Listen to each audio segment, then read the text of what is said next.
पुरानी पीढ़ी ये नहीं मानती कि उनकी उम्र हो चुकी है और नई पीढ़ी ये सोचती है कि वो बड़े हो चुके हैं। पुरुष एक तरह से लड़ते हैं, महिलाएं दूसरी तरह से, पर बुनियादी समस्या एक ही है, आपको अपनी चलानी है। बुजुर्गों को बुद्धि और अनुभव दिखाते रहना होगा ताकि युवा बुजुर्गों की कीमत समझ जाएं। सिर्फ आजकल नहीं, इनमें हमेशा से मतभेद रहा है। नई पीढ़ी और पुरानी पीढ़ी।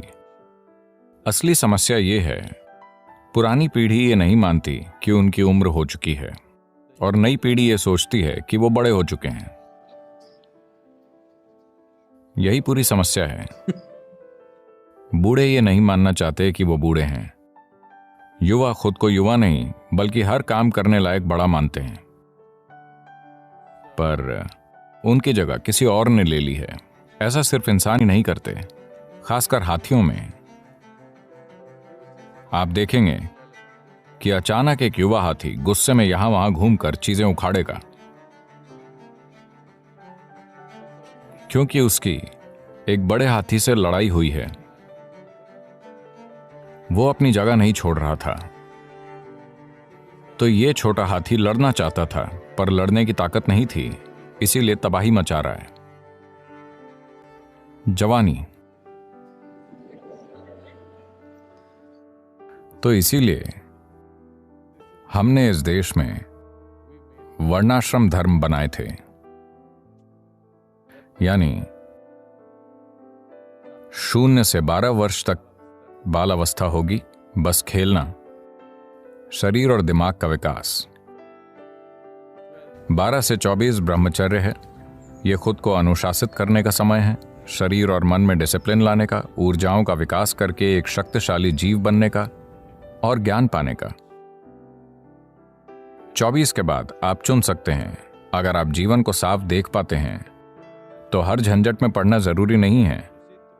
तब आप 24 साल की उम्र में सन्यासी बन सकते हैं, वरना आप शादी कर सकते हैं। तो अगर आपने 24 में शादी की 2 cycles of the solar cycle, तो 2 सौर चक्र यानी 24 साल बाद आप 48 के होंगे, यानी आपके बच्चे 18 से 22 के बीच होंगे। युवा हाथी की तरह वो चाहते हैं कि आप जगह छोड़ें, पर वो कह नहीं सकते। आजकल आधुनिक युग में हम बच्चों को दूर भेज देते हैं। हम नहीं जाते, हम उन्हें कहीं और भेज देते हैं। इन अजीब स्थानों को आमतौर पर यूनिवर्सिटी कहते हैं। or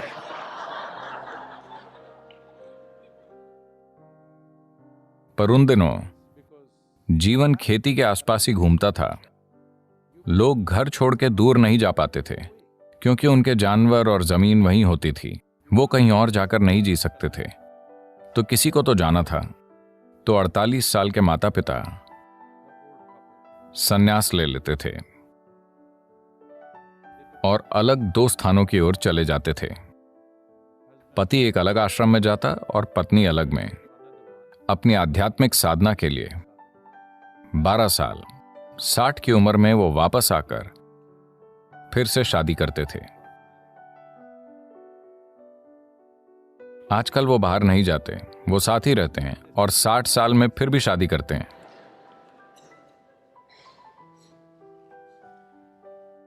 नहीं, आपको 12 साल दूर रहना चाहिए। पहली शादी में शायद शरीर और मन की व्यवस्थाएं आप पर हावी थीं। अब वो सब चीजें जा चुकी हैं। तो तब ऐसा होता था, जब आप चाहते थे माता पिता दूर हो जाएं, वो हो जाते थे। अब वो नहीं जाते, वो चाहते हैं आप चले जाएं। अगर आपने दुनिया में सफलता पा ली है तो आप उनके चाहने से पहले ही जाना चाहेंगे, पर अगर आप सफल नहीं हैं तो टकराव। किसी कारण से अगर आप सफल नहीं हैं तो माता पिता और बच्चों में टकराव स्वाभाविक है।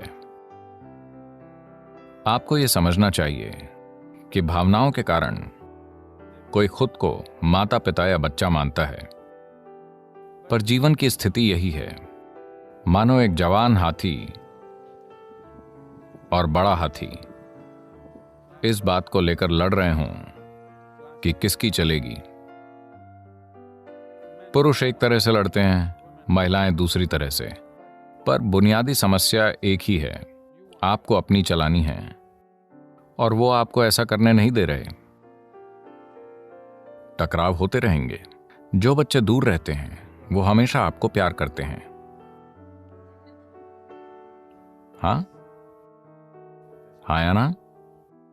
जो बच्चे आपसे दूर रहते हैं वो हमेशा आपको प्यार करते हैं। यही सही तरीका है। अगर वो आपके साथ होते, ओ, इसलिए नहीं कि आप बुरे हैं या वो बुरे हैं, ये इसलिए है क्योंकि आपको अपनी चलानी है और उन्हें अपनी, पर दोनों साथ रह रहे हैं तो तनाव पैदा होगा। तनाव तब नहीं होगा जब आपके बच्चों में बढ़प्पन आ जाए। आप समझे? आपने उन्हें बचपन में परिपक्व बना दिया है तो वो बुजुर्गों के साथ काफी अच्छे से रह पाएंगे। जब आप बीमार होते हैं तब वो ठीक से बर्ताव करेंगे क्योंकि अब उनमें देखभाल करने की भावना आ जाती है। पर अगर आप तंदुरुस्त हैं और वो भी, तो दूरी रखना बेहतर है। हाँ, तो ये कोई नई समस्या नहीं है। मुझे विश्वास है गुफाओं में रहने वाले